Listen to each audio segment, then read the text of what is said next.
محترم ناظرین، آج کی اس ویڈیو میں ہم بات کریں گے مسلمانوں کے دوسرے خلیفہ حضرت عمر فاروق رضی اللہ تعالی عنہ کی۔ پیارے دوستو، اگر آپ ہمارے چینل پر نئے ہیں تو ہمارے چینل کو سبسکرائب کریں اور ہماری ویڈیو کو آخر تک ضرور دیکھیں۔ بسم اللہ الرحمن الرحیم۔ شروع اللہ کے بابرکت نام سے جو بڑا مہربان نہایت رحم و کرم کرنے والا ہے۔ السلام علیکم محترم ناظرین، مسلمانوں کے دوسرے خلیفہ حضرت عمر فاروق رضی اللہ تعالی عنہ کو اسلام کی تاریخ میں بہت بلند مقام اور مرتبہ حاصل ہے۔ اسلام قبول کرنے سے پہلے وہ قبیلہ قریش کے معزز اور بہادر نوجوانوں میں شمار کیے جاتے تھے۔ اسلام قبول کرنے کے بعد انہوں نے اسے چھپایا نہیں بلکہ کھلے بندوں اپنے اسلام کا اعلان کیا اور سب مسلمانوں کو ساتھ لے کر حرم شریف کعبہ میں جا کر نماز پڑھی۔ ان کی جرت اور بے خوفی تھی کہ رسول پاک صلی اللہ علیہ وآلہ وسلم نے ان کو فاروق کا لقب عطا فرمایا۔ فاروق کا مطلب ہوتا ہے حق اور باطل یا سچ اور جھوٹ میں فرق تمیز کرنے والا۔ تاریخ میں انہوں نے فاروق اعظم کے لقب کی وجہ سے شہرت پائی اور یہ لقب ملنے سے پہلے انہیں عمر بن خطاب کہا جاتا تھا اور قریش کے دوسرے لوگوں کی طرح ان کا پیشہ بھی تجارت تھا اور وہ کبھی کبھی اس سلسلے میں دوسرے ملکوں کے سفر کرتے رہتے تھے۔ اسلام قبول کرنے سے کئی سال پہلے حضرت عمر بن خطاب رضی اللہ تعالی عنہ ایک دفعہ ایک تجارتی قافلے کے ساتھ مال لے کر ملک سے شام ہوئے روانہ۔ قافلے میں قریش کے کئی اور بڑے سردار بھی شامل تھے اور یہ قافلہ شام کے سب سے بڑے شہر دمشق گیا اور وہاں اپنا مال بیچ کر واپس مکہ کی طرف روانہ ہوا۔ تھوڑا سا فاصلہ طے کرنے کے بعد حضرت عمر رضی اللہ تعالی عنہ کو یاد آیا کہ ان کی ایک رشتہ دار خاتون نے انہیں کچھ سونا دیا تھا کہ اسے بیچ کر اس کے لیے کچھ کپڑے وغیرہ لیتے آئیں۔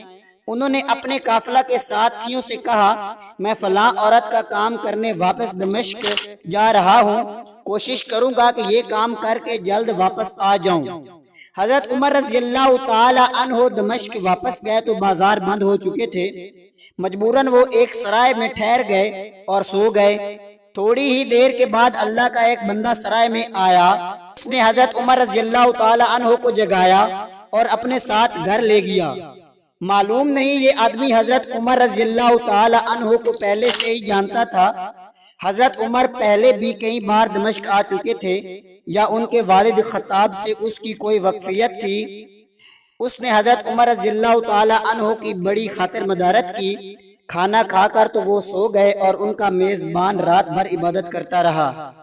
صبح کو حضرت عمر فاروق رضی اللہ تعالی عنہ بیدار ہوئے تو ان کے میزبان نے کہا، اکیلے بازار نہ جانا، بازار میں لٹیرے اکثر مسافروں کو لوٹ لیتے ہیں، میرے ساتھ چلنا۔ یہ کہہ کر وہ سو گیا کیونکہ رات بھر وہ جاگتا رہا۔ حضرت عمر فاروق رضی اللہ تعالی عنہ نے اسے جگانا مناسب نہ سمجھا اور اکیلے بازار چلے گئے۔ ابھی بازار کھلا نہ تھا کہ وہ بازار کھلنے کا انتظار کرنے لگے۔ کچھ دیر بعد ایک عیسائی پادری اپنے نوکروں کے ساتھ آیا اور حضرت عمر فاروق رضی اللہ تعالی عنہ کی طرف اشارہ کر کے اپنے نوکروں کو حکم دیا، اس شخص کو پکڑ لو، یہ گرجے کا کام بہت اچھی طرح کر لے گا۔ اس زمانے میں حضرت عمر رضی اللہ تعالی عنہ بڑے تند و من پہلوان تھے۔ پادری کے نوکروں نے ان کو پکڑ لیا اور ایک پرانے گرجے میں لے گئے۔ پادری نے ان کو ایک ہتھوڑا دیا اور ان کو گرجے کی دیوار توڑنے پر لگا دیا۔ ایسا معلوم ہوتا تھا کہ اس کی جگہ نیا گرجا بنوانا چاہتا ہے۔ حضرت عمر فاروق رضی اللہ تعالی عنہ دن بھر کام کرتے رہے۔ کہیں شام کو جا کر چھٹی ملی اور وہ تھکے ہارے سرائے میں آ کر بیٹھ گئے۔ پہلے دن والا نیک آدمی پھر آیا اور ان سے پوچھا، آپ کدھر چلے گئے تھے؟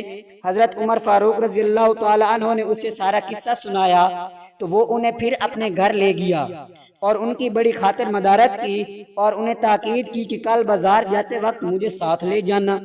اس کے بعد وہ عبادت میں مشغول ہو گیا اور حضرت عمر رضی اللہ تعالی عنہ سو گئے۔ دوسرے دن آپ رضی اللہ تعالی عنہ بیدار ہوئے تو اپنے نیک میزبان کو سوتے پایا۔ انہوں نے اب کی بار بھی اس کو جگانا مناسب نہ سمجھا اور وہ اکیلے بازار چلے گئے۔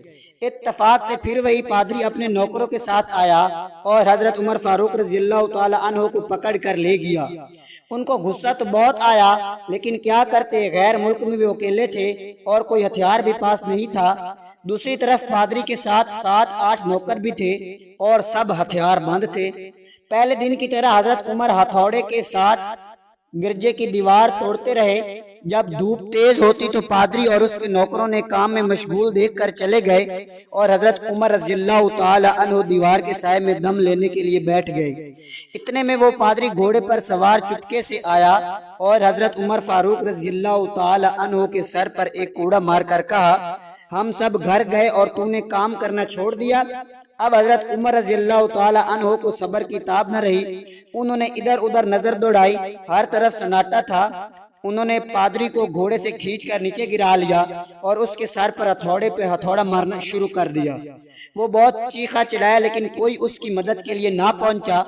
حضرت عمر رضی اللہ تعالیٰ عنہ نے ٹوٹی ہوئی دیوار کا ایک بھاری ٹکڑا اس کے سر پر دے مارا۔ وہ پہلے ہی زخمی تھا، اب اس نے دم دے دیا۔ اس کو مرتے دیکھ کر حضرت عمر فاروق رضی اللہ تعالی عنہ تیزی سے بھاگ کھڑے ہوئے اور جس راستے سے دمشق آئے تھے وہ راستہ چھوڑ کر ایک دوسرے راستے پر چل پڑے۔ شہر سے کافی دور انہیں خچر پر سوار ایک رومی ملا اور ان کے ساتھ چلنے لگا۔ وہ کچھ باتیں کرنے لگا لیکن نہ آپ رضی اللہ تعالی عنہ اس کی زبان سمجھتے تھے اور نہ وہ ان کی زبان سمجھتا تھا۔ اس نے یک یک اپنی تلوار پر ہاتھ ڈالا۔ حضرت عمر فاروق رضی اللہ تعالی عنہ سمجھ گیا کہ وہ ان پر وار کرنا چاہتا ہے۔ انہوں نے فوراً اسے خچر سے کھینچ لیا اور اس تلوار چھین کر اس کے ایک ہی وار سے اس کا کام تمام کر دیا۔ پھر اس کے خچر پر سوار ہو کر آگے چل دیے۔ اس کے بعد کیا ہوا اس کا حال خود حضرت عمر فاروق رضی اللہ تعالی عنہ نے اس طرح بیان کیا ہے کہ اس جگہ سے روانہ ہو کر میں ایک گرجا گھر کے پاس پہنچا۔ یہاں عیسائیوں کی ایک جماعت رہتی تھی۔ میں گرجے کے اندر داخل ہوا تو گرجے میں رہنے والے سب لوگ میرے ارد گرد جمع ہو گئے اور مجھ سے میرے حالات کے بارے میں پوچھنے لگے۔ پھر وہ اپنے اسٹف عیسائی عالم کے پاس گئے اور اسے میرے گرجے میں آنے کی اطلاع دی۔ اسٹف میرے پاس آیا اور مجھے نہایت غور سے دیکھنے کے بعد کہنے لگا، ایسا معلوم ہوتا ہے کہ تمہیں کسی چیز کا خوف ہے۔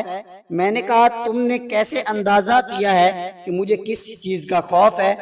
اس نے میرے سوال کو ٹال دیا اور کہا، آپ جب تک چاہیں یہاں ٹھہریں، آپ کو یہاں کسی قسم کا کوئی خطرہ نہیں کیونکہ آپ ہماری حفاظت میں ہیں۔ پھر اسٹف نے مجھے اپنے گھر میں مہمان کی طرح رکھا اور میری نہایت خاطر مدارت کی۔ پھر پوچھا، آپ کون ہیں؟ میں نے اسے بتایا کہ میں مکہ کا رہنے والا ہوں اور قبیلہ قریش سے تعلق ہے۔ ایک تجارتی قافلے کے ساتھ شام آیا تھا۔ تجارت کا مال بیچنے کے بعد اپنے ایک ضروری کام کے لیے مجھے اپنے قافلے سے جدا ہو کر واپس دمشق جانا پڑا۔ اب میں اپنے وطن واپس جا رہا ہوں، راستہ بھٹک کر ادھر آ نکلا ہوں۔ اسٹف مجھے غور سے دیکھتا رہا اور بار بار طرح طرح کے سوالات کرتا رہا۔ میں نے اس کے یہاں نہایت آرام سے رات بسر کی۔ صبح کو اس نے پوچھا، آپ کا ارادہ کیا ہے؟ ابھی یہاں ٹھہرنے کا ہے یا آگے جانے کا؟ میں نے کہا، اب میں آپ سے رخصت ہونا چاہتا ہوں۔ یہ سن کر اسٹف اپنا شاندار گدھا جو بڑا خوبصورت اور نہایت تیز رفتار تھا لے آیا۔ اس پالان کسا اور خریباں لادی جن میں کھانے کی مزیدار چیزیں، قیمتی تحفے بھرے ہوئے تھے۔ خریجیاں اور ان تھیلیوں کو کہتے ہیں جو گدھے کی پیٹھ پر سامان کے لیے باندھ دیتے ہیں۔ پھر اس نے کہا، آپ اس گدھے پر سوار ہو جائیں اور چل پڑیں۔ راستے میں آپ کا گزر کسی عیسائی کے مکان کے پاس ہوگا تو وہ آپ کو اس گدھے پر سوار دیکھ کر آپ کی بے حد تعظیم کرے گا اور آپ کی خاطر مدارت میں کوئی کسر اٹھا نہ رکھے گا۔ یہ کہہ کر اسٹف نے میرا ہاتھ پکڑا اور تنہائی میں لے جا کر کہنے لگا، اے عمر، آپ پر میرا حق واجب ہو گیا۔ میں نے کہا، بے شک۔ اس نے کہا، آپ کا تعلق ایک معزز قوم سے ہے، میری آپ سے ایک غرض ہے کہ میں نے آپ بیان کریں، لیکن حیرت کی بات ہے کہ آپ جیسا بڑا آدمی مجھ جیسے پریشان حال مسافر سے کوئی غرض رکھتا ہو۔ اس نے بڑے یقین بڑے لہجے میں کہا، سنیں، میں ایک ایسا آدمی ہوں جسے اللہ تعالیٰ نے آسمانی کتابوں کا علم عطا کیا ہے۔ میں نے آپ کی ذات میں بہت سی ایسی نشانیاں دیکھی ہیں جو ظاہر کرتی ہیں کہ جب ایک مقرر مدت پوری ہو جائے گی تو حالات زبردست تبدیلی آئے گی۔ اس وقت آپ ہمارے ملک کے حاکم بن جائیں گے اور یہاں کے سب شہروں میں آپ ہی کا حکم چلے گا۔ پھر اسطف نے اپنی جیب سے دوات، قلم اور کاغذ نکالی اور کہا میری غرض یہ ہے کہ آپ اس کاغذ پر لکھ دیں کہ اس گرجے اور اس کی جائیداد پر جزیہ یا اور کسی قسم رسول معاف ہوگا۔ میں نے حیران ہو کر اسطف سے کہا آپ مجھ سے مذاق تو نہیں کر رہے؟ اس نے کہا قسم ہے اس ذات کی جس نے حضرت عیسیٰ علیہ السلام پر انجیل نازل فرمائی، میں جو کچھ کہہ رہا ہوں وہ بالکل سچ ہے۔ آپ مہربانی فرمائیں اور میری درخواست قبول فرمائیں۔ میں نے اسطف کی باتوں کو اس کا وہم سمجھا، جس طرح اس نے اس طرح لکھ کر کاغذ اس کو دے دیا اور گدھے پر سوار ہو کر وہاں سے چل پڑا۔ راستے میں مجھے کئی جگہ عیسائیوں کی جماعتیں ملی، انہوں نے اسطف کے گدھے پر مجھے سوار دیکھ کر میری بڑی خاطر مدارت کی۔ میں اس طرح جگہ جگہ عیسائیوں کا مہمان بنتا تبوک پہنچ گیا۔ تبوک شام اور عرب کی سرحد کے قریب ایک قصبہ ہے۔ اللہ تبارک و تعالیٰ کی شان، جس تجارتی قافلے کے ساتھ میں گیا تھا وہ کافی دیر میرا انتظار کرنے کے بعد اس جگہ سے چل پڑا تھا جہاں میں نے اسے چھوڑا تھا، اور اب تبوک میں ایک کنویں کے قریب ڈیرا ڈالے ہوئے تھا۔ قافلے والے میرے ساتھ مجھے دیکھتے ہی میری طرف دوڑ پڑے۔ وہ مجھ سے مل کر بہت خوش ہوئے اور کہنے لگے اے ابن خطاب، ہم لوگ تمہارا انتظار کرتے کرتے بالکل مایوس ہو گئے، تو تم نے اس مقام سے کوچ کر دیا جہاں سے تم واپس دمشق گئے تھے، مگر تمہارے بارے میں ہم سخت پریشان تھے۔ یہ بتاؤ اتنے دن تم کہاں رہے ہو؟ میں نے وہ تمام حالات بیان کیے جو مجھے پیش آئے تھے، لیکن اسطف سے میری جو گفتگو ہوئی تھی وہ بالکل ظاہر نہ کی، کیونکہ میں اسطف کی باتوں کو اس کا وہم اور اس کے عقیدے کی کمزوری سمجھتا تھا۔ قریش کے ایک سردار ابو سفیان بھی اس قافلے میں شامل تھے۔ انہوں نے مجھے اس شاندار گدھے پر سوار دیکھ کر کہا ارے تم لوگ اس نوجوان کی اقبال مندی تو دیکھو، اسے کسی ایسے میدان میں چھوڑ دیا جائے جہاں نہ پانی ہو نہ سبزہ، پھر بھی اسے رزق مل جائے گا۔ اسطف نے رخصت کرتے وقت مجھ سے کہا تھا کہ جب میں اپنے ساتھیوں کے پاس پہنچ جاؤں اور گدھے کی ضرورت نہ رہے تو اس کی رسی کو خرجیوں میں رکھ کر اور خرجیوں کو مضبوطی سے باندھ کر گدھے کو اسی جگہ چھوڑ دو۔ میں نے ایسا ہی کیا۔ یہ دیکھ کر ابو سفیان نے کہا ارے یہ تم نے کیا کر دیا؟ گدھے کو ایسی جگہ چھوڑ دیا جہاں سے چور اور درندے اکثر گزرتے رہتے ہیں۔ میں نے کہا اس کے مالک نے مجھے ایسا ہی کرنے کا کہا تو سے زیادہ واقف ہے۔ وہاں سے روانہ ہو کر ہمارا قافلہ مکہ پہنچا۔ میرے اور میرے اسطف کے درمیان جو گفتگو ہوئی تھی وہ مجھے بھلائے نہ بھولی تھی۔ پہلے تو کئی دن میں نے اسے دل ہی دل میں رکھا، لیکن پھر مجھ سے ضبط نہ ہو سکا۔ میں نے یہ راز اپنی رشتہ دار خاتون کے سامنے ظاہر کر دیا جس نے مجھے سونا دیا تھا۔ وہ بڑی عقل مند خاتون تھی۔ اس نے مجھ سے کہا اے ابن خطاب، میں تمہارے بچپن میں سے ہی تمہیں اچھی نشانیاں دیکھ رہی ہوں۔ تم جب بہت چھوٹے بچے تھے تو میں نے ایک دفعہ خواب میں دیکھا کہ تم لمبے ہوتے جا رہے ہو، تمہارا قد اتنا لمبا ہو گیا ہے کہ اس نے آسمان کو چھو لیا۔ یہ دیکھ کر میں نے خواب میں کہا ارے یہ میرے بچے کی کیا حالت ہے؟ کسی نے کہا یہ لڑکا جلد ہی دنیا اور آخرت میں بھلائی پانے والا بنے گا۔ جاہلیت کے زمانے میں اس قسم کی باتوں کا مطلب میری سمجھ میں نہیں آتا تھا۔ مکہ میں ایک شخص اہل کتاب یہود اور نصاری میں سے تھا جو بہت گمنام تھا۔ عام لوگ تو اس سے واقف نہیں تھے، لیکن قریش کے سردار اسے پہچانتے تھے اور اس کی بہت عزت کرتے تھے۔ ایک دن دوپہر کے وقت اس کے یہاں گیا اور اس کے مکان پر پہنچ کر اسے آواز دی ذرا دروازہ کھولیے، مجھے آپ سے ایک ضروری کام ہے۔ اس نے دروازہ کھول دیا۔ میں نے اس سے کہا میں آپ سے چند باتیں کرنا چاہتا ہوں اور چاہتا ہوں کہ آپ اپنے دل میں راز بنا کر رکھیں اور کسی کے سامنے ان کو ظاہر نہ کریں۔ اس نے ایسا کرنے کا وعدہ کیا تو میں نے اپنے سفر کے تمام واقعات اس کے سامنے بیان کر دیے اور اپنے رشتہ دار خاتون کا خواب کا ذکر بھی کر دیا۔ جب میں اپنی گفتگو ختم کر چکا تھا تو اس نے کہا اے ابن خطاب، جس کو تم نے معافی کا وعدہ لکھ کر دیا وہ اس زمانے میں عیسائیوں کا سب سے بڑا عالم ہے، اور جو کچھ اس نے کہا وہ سب کچھ سچ ہے۔ جلد ہی وہ تمہارے سامنے آ جائے گا۔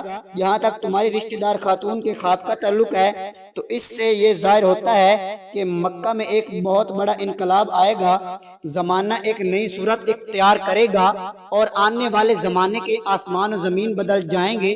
میں وہاں سے گھر چلا آیا اور اس کی ساری باتیں اپنے دل میں لیے رہا۔ تھوڑے ہی عرصے کے بعد قریش کی مجلسوں میں رسول اللہ صلی اللہ علیہ وسلم کا ذکر ہونے لگا۔ یہ لوگ اس بات پر ناک منہ چڑھاتے تھے کہ محمد صلی اللہ علیہ وآلہ وسلم اپنے آپ کو اللہ کا رسول کہتے ہیں، لوگوں کو بتوں کی پوجا سے منع کرتے ہیں اور ایک اللہ تعالیٰ کو ماننے پر زور دیتے ہیں۔ جلد ہی اللہ تعالیٰ نے اسلام کو ظاہر کر دیا اور مجھے یقین ہو گیا کہ حالات وہی صورت اختیار کر رہے ہیں جن کی طرف آسمانی کتابوں کے عالم شام اسطف نے اشارہ کیا تھا۔ یہاں حضرت عمر فاروق رضی اللہ تعالیٰ عنہ کا بیان ختم ہو جاتا ہے۔ نبوت کے 6 سال حضرت عمر فاروق رضی اللہ تعالیٰ عنہ نے اسلام قبول کر لیا اور رسول اللہ صلی اللہ علیہ وسلم کی جان نثار ساتھی بن گئے۔ سن 11 ہجری میں رسول اللہ صلی اللہ علیہ وسلم نے اس دنیا سے پردہ فرمایا تو حضرت ابو بکر صدیق رضی اللہ تعالیٰ عنہ مسلمانوں کے پہلے خلیفہ بنے۔ سن 13 ہجری میں انہوں نے وفات پائی تو حضرت عمر فاروق رضی اللہ تعالیٰ عنہ خلیفہ بنے۔ ان کے سفر نامے کی روایات کرنے والے راوی کا بیان ہے کہ حضرت عمر فاروق رضی اللہ تعالیٰ عنہ اپنی خلافت کے زمانے میں شام تشریف لے گئے تو ایک بہت بوڑھا آدمی جس کے بال برف کی طرح سفید ہو چکے تھے عیسائیوں کی ایک جماعت کے ساتھ ان کی خدمت میں حاضر ہوا اور عرض کیا، اے امیر المومنین، کیا آپ مجھے نہیں پہچانتے؟ حضرت عمر فاروق رضی اللہ تعالی عنہ نے فرمایا، اگر آپ شام کے فلاں درجے والے اسطف ہیں تو میں آپ کو پہچانتا ہوں۔ اس نے کہا، جی ہاں، میں وہی اسطف ہوں۔ حضرت عمر فاروق رضی اللہ تعالیٰ عنہ نے فرمایا، میں نے آپ سے لکھ کر جو عہد کیا تھا وہی ابھی تک قائم ہے۔ اللہ تعالیٰ نے اپنے رسول محمد صلی اللہ علیہ وآلہ وسلم کے ذریعے ہمیں عزت بخشی۔ انہوں نے ہمیں اللہ تعالیٰ کے پسندیدہ دین اسلام کی طرف دعوت دی، ہم نے یہ دعوت قبول کی۔ آپ ہی نے مجھے ان باتوں سے آگاہ کیا تھا، اب آپ کو کون سی چیز اسلام قبول کرنے سے روکتی ہے؟ بوڑھے اسطف نے حضرت عمر فاروق رضی اللہ تعالیٰ عنہ کی باتیں سن کر اسی وقت اپنے ساتھیوں سمیت کلمہ پڑھ کر اسلام کی دولت حاصل کر لی۔ محترم ناظرین، امید کرتا ہوں آپ کو یہ ویڈیو پسند آئی ہوگی۔ اگر ہماری ویڈیو اچھی لگی تو ہمارے چینل کو سبسکرائب کر لیں۔